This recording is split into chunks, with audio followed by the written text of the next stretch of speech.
I might just be speaking for me when I say this, but when they announced that Futurama was coming back, I wasn't really that excited for it.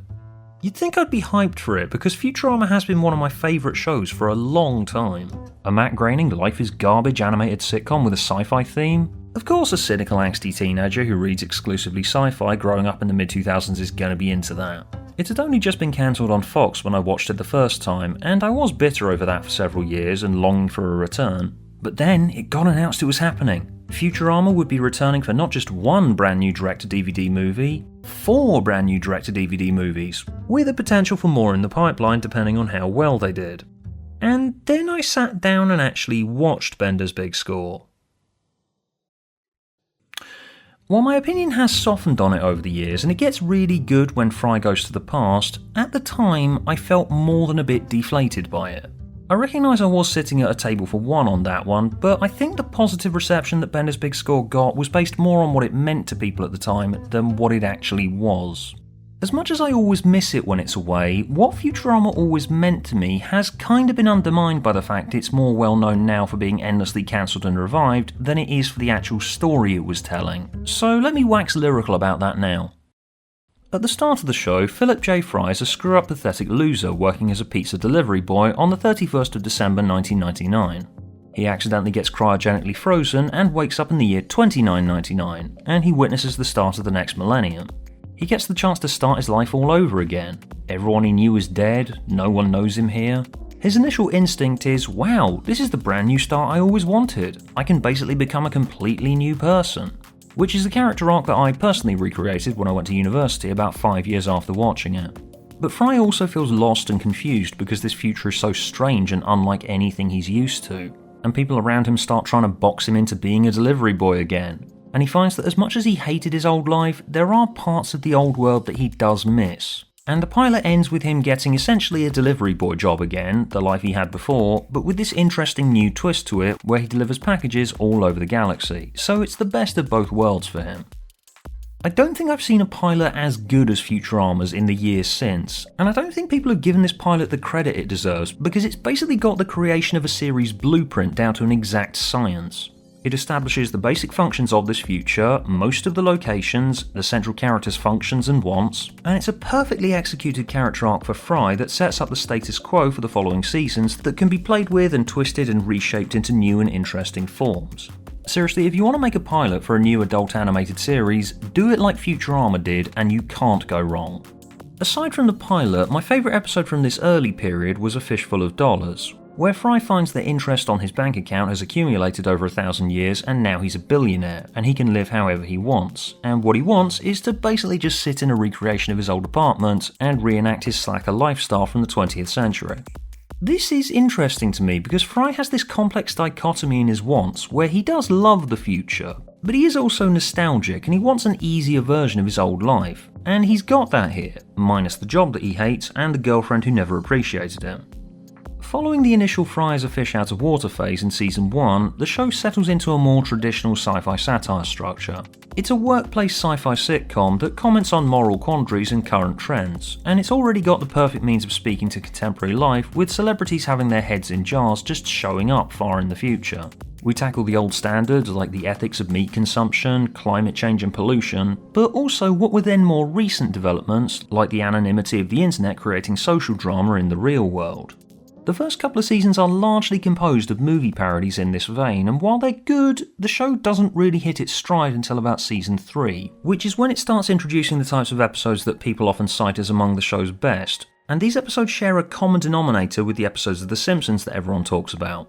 They're the ones that make people cry.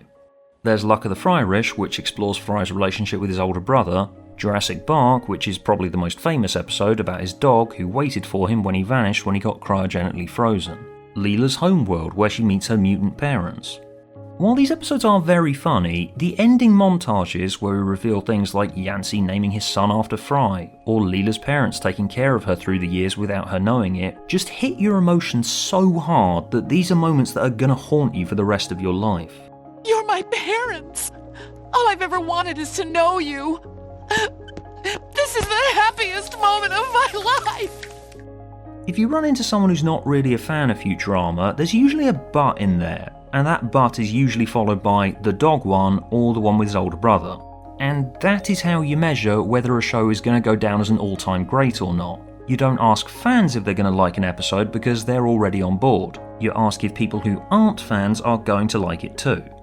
Futurama had twin goals. It was a sci-fi satire of the modern day by viewing modern day culture and society through an exaggerated sci-fi lens, and the stories of the central characters, Fry and Leela, searching for meaning in their lives. Sci-fi that focuses exclusively on the former isn't going to make a lasting impact. Sci-fi that does both of these things at the same time will. Characters that feel lost and vulnerable, whose story is about them searching for a place they belong or a person they belong with, are compelling to most people, because they make the characters feel like they're real people that we know, that we can have a chat with and we can root for them. It's like they're our friends and we want them to achieve their dreams and find what they're looking for. TV and movie studios are always trying to look for what are termed as universal experiences, and while no experiences are totally universal, the basic outlines of Fry and Leela's stories click with a large amount of people. Yes, Futurama is one of the funniest animated comedies ever made, but narrative comedy, whatever its form, shouldn't just be a joke delivery vehicle if it wants to make a true long-term impact. And the reason I wanted to make this point is that I started getting concerned when initial reports on the new Hulu series name-checked a Bitcoin episode, and a pandemic episode, and NFTs and cancel culture, and my sudden thought was, wait, do they have an actual story they want to tell here, or is the reason they're doing this to update what was already there? Futurist fiction aging poorly and looking outdated has been a problem for about as long as sci-fi has been a genre. Personally, I love it when corny sci-fi movies from decades past claim to be set in the far-off future of 1970. Dated sci-fi futures aren't always corny though. 2001: A Space Odyssey doesn't stop being a masterpiece of cinema just because Hal doesn't play Oops, I Did It Again while he's turning off the life supports. As awesome as that would be. Futurama doesn't stop being good just because no one makes references to cryptocurrencies and other stuff that's become a thing since the original episodes aired. I actually kind of like that Futurama's early episodes are a bit corny and dated, and the stories do still function in spite of that. They reference broadcast TV on a near constant basis, when broadcast TV has barely survived the 21st century so far, so I'm skeptical if it's still going to be a thing in the 31st century. Check the price of my NFTs, because I'm an important tech guy! Reservation confirmed. NFTs worthless. NFTs barely survived long enough for this episode to be released. Are people really going to remember them at all 1,000 years from now? That said, I just don't think this stuff matters. The story is what's important. And going in, I just couldn't see where it was going to go now. Because here's the thing about Futurama's twin goals, the show has told the story of Fry and Leela now, so why do more? I wasn't really enthused by the idea of the show coming back because it had essentially finished what it was doing. The Fox episodes encompass the awkward beginnings of a romance story where Fry's a dumb slob that Leela has all these complaints about, but as we chip away at this initial disgust, Leela realises just how much she has in common with Fry. And this continues to the point where the will they won't they dimension to their relationship actually crystallised into an ongoing hook. I do like season 2, but if the show had carried on in that vein of here's one about mermaids, it probably wouldn't have made much of a lasting impact beyond being Matt Groening's other show. The Fry-Leela potential was hanging in the background until Parasite's Lost, where what could have been a run-of-the-mill Fantastic Voyage parody that every cartoon has done at least once is combined with the old sitcom standard of dumb character becomes unbelievably smart to make one of the show's most fondly remembered episodes. You think Fry suddenly being smart because of the worms is going to be a joke delivery vehicle, but it's actually not. Jokes happen around it, but the core focus is the fact that Fry can now be the partner that Leela always wanted him to be. Seasons 3 to either 4 or 5, depending on how you're counting it, find ingenious ways of executing ongoing will they won't they hook and teases, where it looks like Fry and Leela might be about to get together, only to have it snatched away from you at last minute. In Time Keeps on Slipping, there's a sudden skip in time and Fry and Leela just got married, but because no one can remember how they got there, this isn't the happy ending that it looks like. I don't know what amazing thing I did to make you love me, but whatever it was, we're married now. We've got the rest of our lives to work. Divorce is final. What? These seasons are very good at using high-concept sci-fi stories to get you emotionally invested in the process of Fry and Leela figuring out how they feel about each other. My favourite episode that the show has never topped is The Sting, which uses surrealism and dream sequences to really get inside Leela's head and show her how she actually feels about Fry after she spent most of the last couple of seasons blowing him off. This sudden jolt of unexpected heavy drama makes her realise just how much she cared about Fry. But thanks for trying to save me, Fry. Fry? Oh! He's dead. Even though it's an adult animated comedy show, Leela thinking she's gotten Fry killed and having nightmare visions where he comes back to life is actually more emotionally affecting than most live-action psychological horrors I've seen. This episode was so influential to me that I've basically been trying to recreate how it made me feel in every piece of fiction that I've ever written. Feeling responsible for your death was driving me mad. But now everything is all right. Not everything. You have to wake up. Wake up? Oh no! No! It can't be! Of course, the hook and tease can't last forever. Leela's got to find out who her parents were, Fry's got to get used to the future, and Leela and Fry will get together, because if they don't, then what was the point of any of this? If it had never been rebooted, the last of the Fox episodes, The Devil's Hands Are Idle Playthings, would have been the ideal finale for Futurama, and a great end to this process of Fry and Leela figuring out their feelings for each other. So Fry's been learning the holophoner, the most difficult instrument in the universe that creates holograms based on the music that comes out. He managed to seduce Leela with it when the worms made him smart, and we find out he's been trying to learn it ever since Parasite's Lost and failing to get that good at it. He makes a Faustian deal with the robot devil to swap hands so he can play the holophoner to a high standard and create beautiful holograms so he can seduce Leela again and be with her. The plot ensues and Fry becomes a famous musician, but then he gets his old imperfect hands back, and he can't make beautiful music anymore. But the point is that he tries his best, and his imperfect hologram is still beautiful to Leela in its own humble way. I don't cry at many shows or movies, but that final scene of the Fox episodes just gets me every time. Please don't stop playing, Fry. I want to hear how it ends.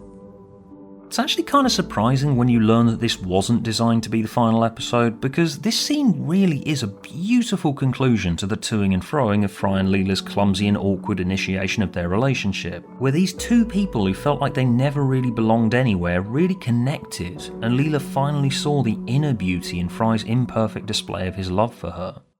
And it's even more surprising when Bender's big score happens, and it wasn't a conclusion at all.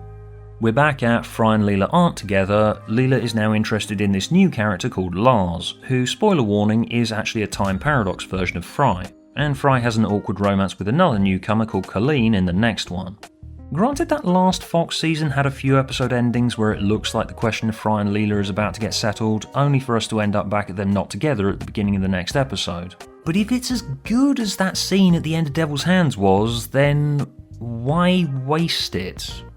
Futurama wasn't like The Simpsons, which had a static case of the domestic affairs of a cartoon family. Fry being alone and 1,000 years out of time, and Leela being alone and not knowing her heritage, meant that we had a distinct endpoint for both of these characters. They both had specific things they wanted, and once they've got it, what's the point in doing any more of it? I do see why Bender's big score just decided to forget about Devil's Hands, because if you don't just pretend the ending didn't happen and reset to the state of play that gave Futurama its ongoing hook, then that requires a complete recalibration of the show, and a new hook that's just as good. The Office pulled this off, because it didn't just have the ongoing story of Jim and Pam, it also had Holly being Michael's one that got away for a while, the continuing story of Dwight and Angela, and you've also got to remember that the theme of displacement was key to Futurama. When Fry and Leela find what they're looking for and don't feel out of place anymore, then the show becomes about something else entirely. So once the question of these two is settled, where do you go from there? This was why this was the first point where I thought Futurama probably should have ended by now. While the will they won't they ongoing hook was part of what made seasons 3 through 5 of Futurama's original run work so well, and the movies do still theoretically have it, I felt a bit disconnected from them because I still had that scene at the end of Devil's Hands in my head, and the fact it wasn't the conclusion to this story that I thought it was just didn't feel right. Although I do like Bender's Big Score's story of Fry going back to the past, where he supplements his lost relationship with Leela by looking after a narwhal that reminds him of her. That's the type of big emotional pull that Futurama was always best at. And it's interesting the way it sent Fry back to actually put down some roots in a past where he never fit in before. Also, admittedly, the humour is intact in the movies. Futurama has never failed to make me laugh. The bigger problem I always had with Bender's Big Score and the rest of the movies were always rooted in the change in format, but that actually gets improved by Comedy Central splitting them into 4 20-minute parts. To me, the movies always felt less like feature films and more like 4 20-minute episodes with A and B plots stitched together with a sprinkling of random subplots all over the place. I watched them as movies back in the day and serials this time round, and I found they work a lot better this way, even if there is still kind of that thought at the back of your head wondering when we're going to have a happy ending and be done with it. Well then, we did get it. Fry and Leela profess their love for each other at the end of Into the Wild Green Yonder, in a moment that just sort of felt like, oh, okay, so that's 10 years of sitting on the edge of our seats done with, I suppose. I love you, Leela. Maybe I waited too long to say this, but I love you too. Wormhole! Fry and Leela then sort of awkwardly transition into this on-again, off-again state. So it's kind of still got that ongoing process of characters finding their place and figuring each other out going on, but it's kind of clutching at straws by this point. They become more of an official thing in Overclockwise after some admittedly very funny episodes, like the one where they have sex for the first time while inhabiting the bodies of the Professor and Zoidberg, and they spend the episode one-upping each other in, aha, I knew you only liked me for my looks. There isn't a whole lot wrong with the Comedy Central run, but I did fall off it back in the day because I felt like the big goal of these characters had been achieved by now. Fry and Leela love each other, she found her parents. Like the movies, it was Futurama, but it was basically just more of it. Another adventure with Fry, Leela and Bender. Like with The Simpsons, it started being a case of just, let's disrupt the status quo for a week and then fix it before the credits roll. So Amy and Kif break up, and then Amy and Bender get together and become activists for robosexual marriage. But then they don't get married and Kif returns and all is well. Oh, so Fry has discovered that Leela has a Boyle that's alive and she's called Susan, and she enjoys singing, like Susan Boyle, because Susan Boyle is still going to be relevant in years to come.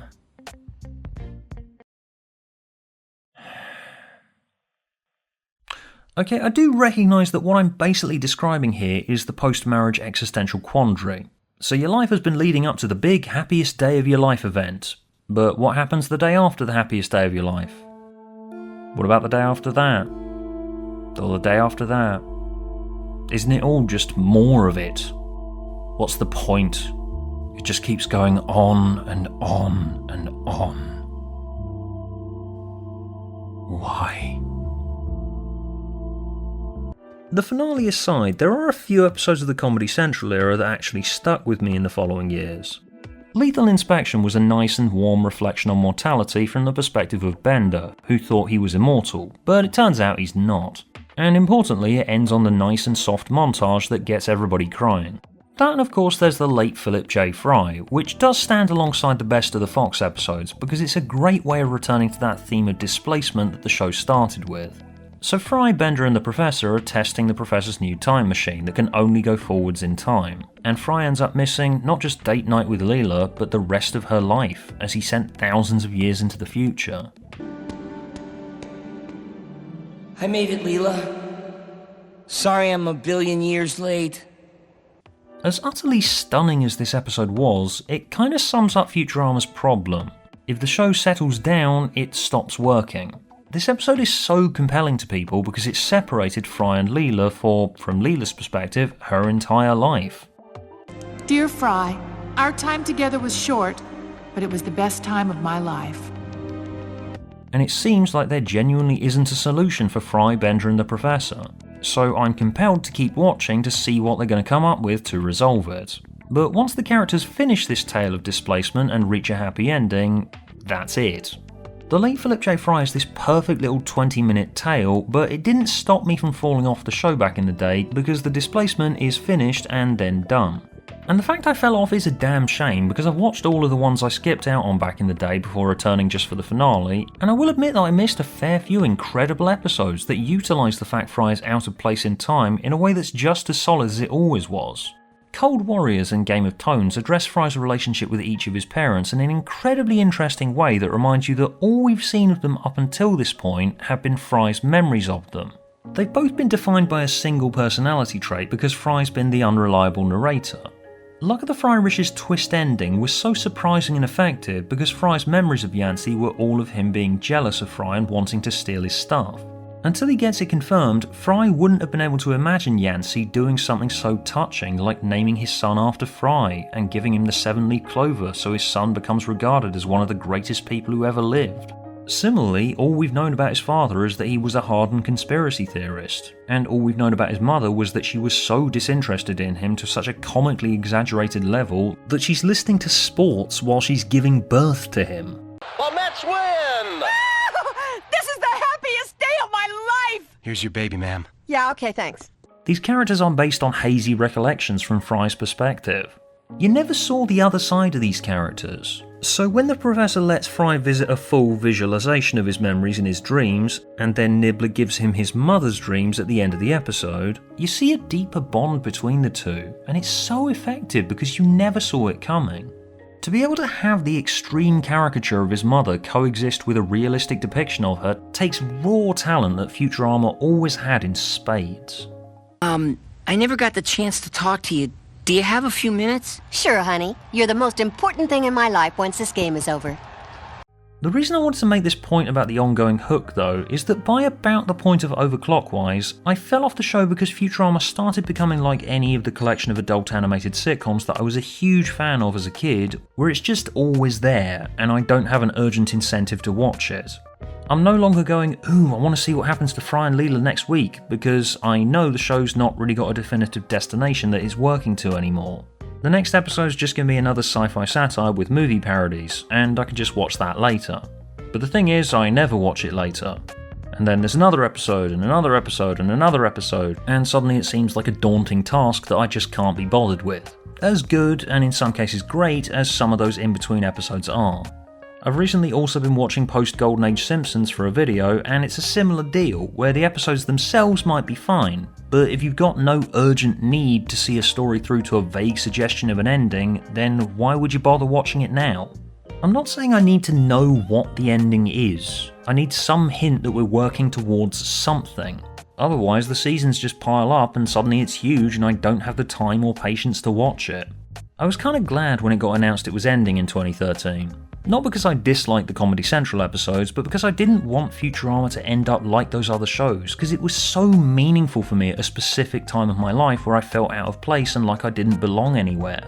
I wanted a nice, warm and uplifting conclusion to the story, and that's something that studios don't seem to understand when they're looking at reviving shows from the 2000s and 2010s that everyone's nostalgic for, which only seem to be done because the industry is terrified of new ideas and wants a guarantee that they'll make their money back.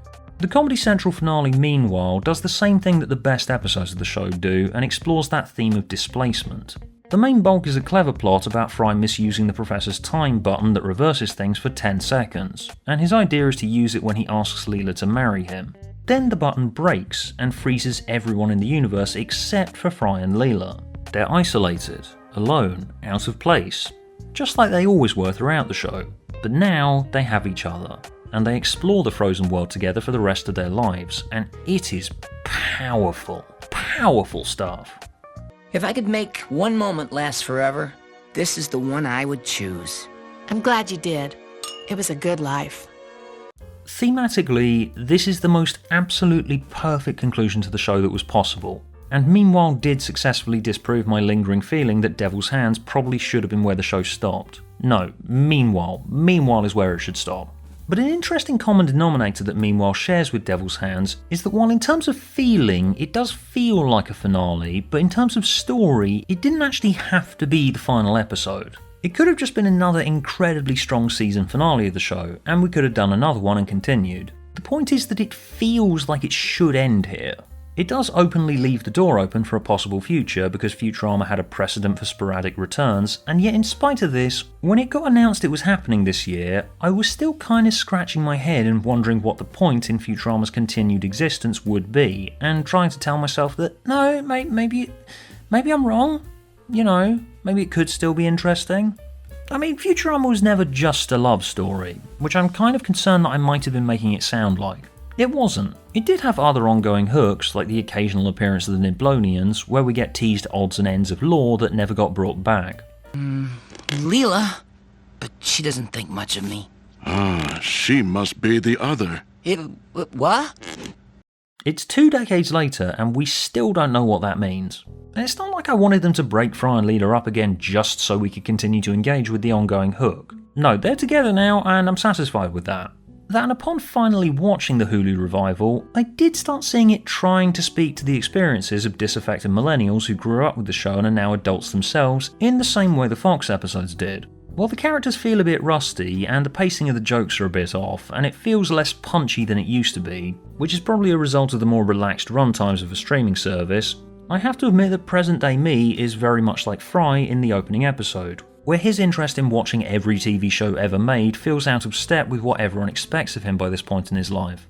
A lot of people who grew up watching Amy and Kif get together are now parents themselves, so Children of a Lesser Bog is there to speak to those experiences.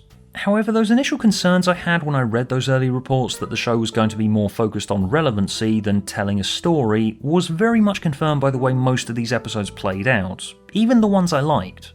Episode 5, related to items you viewed, was for the most part a really solid story about the Mom Corp parody of Amazon gaining sentience while Fry and Leela move in together and have all the old couple's arguments about decor. There were a few jokes that got me laughing and feeling warm, but when you see the show making the obvious jokes about an Alexa-like device mishearing voice commands and recommending something else... Here are some grandfather Crocs. No, Invasa. I said clock. My mistake. Here is a grandfather box. Jokes like this, which have been a staple of modern satire for about as long as Alexa and voice control products have been a thing, you just think, yeah, this show is really showing its age, isn't it? A Bicyclops Built for Two from Season 2 was razor sharp at the time when the internet was only just becoming a part of modern life. Same with I Dated a Robot. There are some really funny jokes in this episode, mostly concerning how the relationship between Fry, Leela and Bender has changed since Fry and Leela became an item. But seeing what back in the day was the most cutting-edge animated show on TV being this far behind the curve was concerning. I did have this problem with the Impossible Stream as well, and it's especially jarring in Rage Against the Vaccine, the pandemic episode, which probably would have worked a lot better if it had been a special one-off episode that got made during the pandemic itself, when most of the old sitcoms were doing Zoom-themed reunions. I loved the Parks and Recreation one at the time, but I probably wouldn't watch it now because the time's passed. Pandemic sitcom reunions were something that we all needed at a very difficult time. Nobody really needed a pandemic-themed Futurama episode in 2023. The revived episodes are very similar to the middle bit of the Comedy Central era where I dropped off back in the day. The reason I had to try extra hard to stay on track with the new episodes was that while I still identify with the characters, and there's always the question of what if it makes me feel something deep again like Game of Thrones did, but there isn't really a vague hint of a destination for it. An indeterminate idea of a direction that makes me want to watch it week in, week out to see what happens next as an urgent imperative. It's just another day in the 31st century, and I can watch that anytime, so it'll just stay on my list and I probably won't. Unless of course I happen to have a YouTube channel where I talk about stuff that's meaningful to me if I feel like it, which I do, so I am. But if this emotional connection to Futurama hadn't formed when I was a kid watching the Fox episodes the first time, and I hadn't started a channel where I talk about the connection I have to shows like Futurama, The Simpsons, Doctor Who, Buffy or Friends, then I probably wouldn't have bothered to watch past the 3rd or 4th episode of this revival. Metatextually, it does kind of feel like the show agrees with me here about its lack of purpose. Given the show's come back and immediately gone all in on addressing current events that happened while it was away, it feels less like it's composed of potential stories that have been piled up over the 10-year break, and more like it's working on the fly, and I'm watching the show try and figure out what it's for now in real time.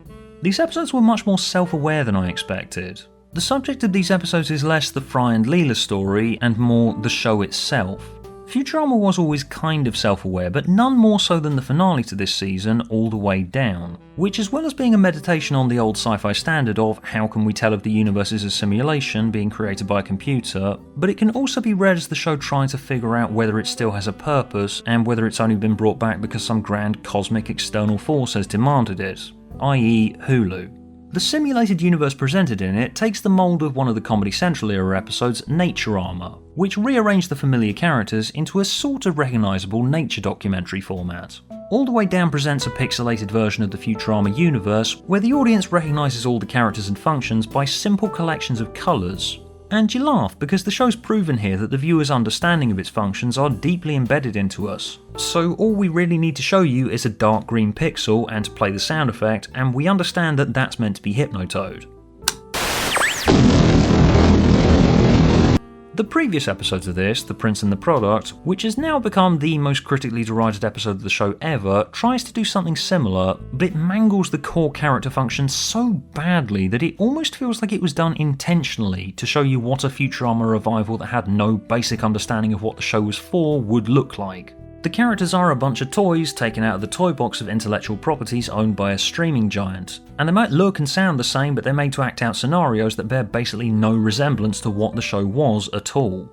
If that was the intent behind this episode, then as an intellectual exercise, I kind of admire it.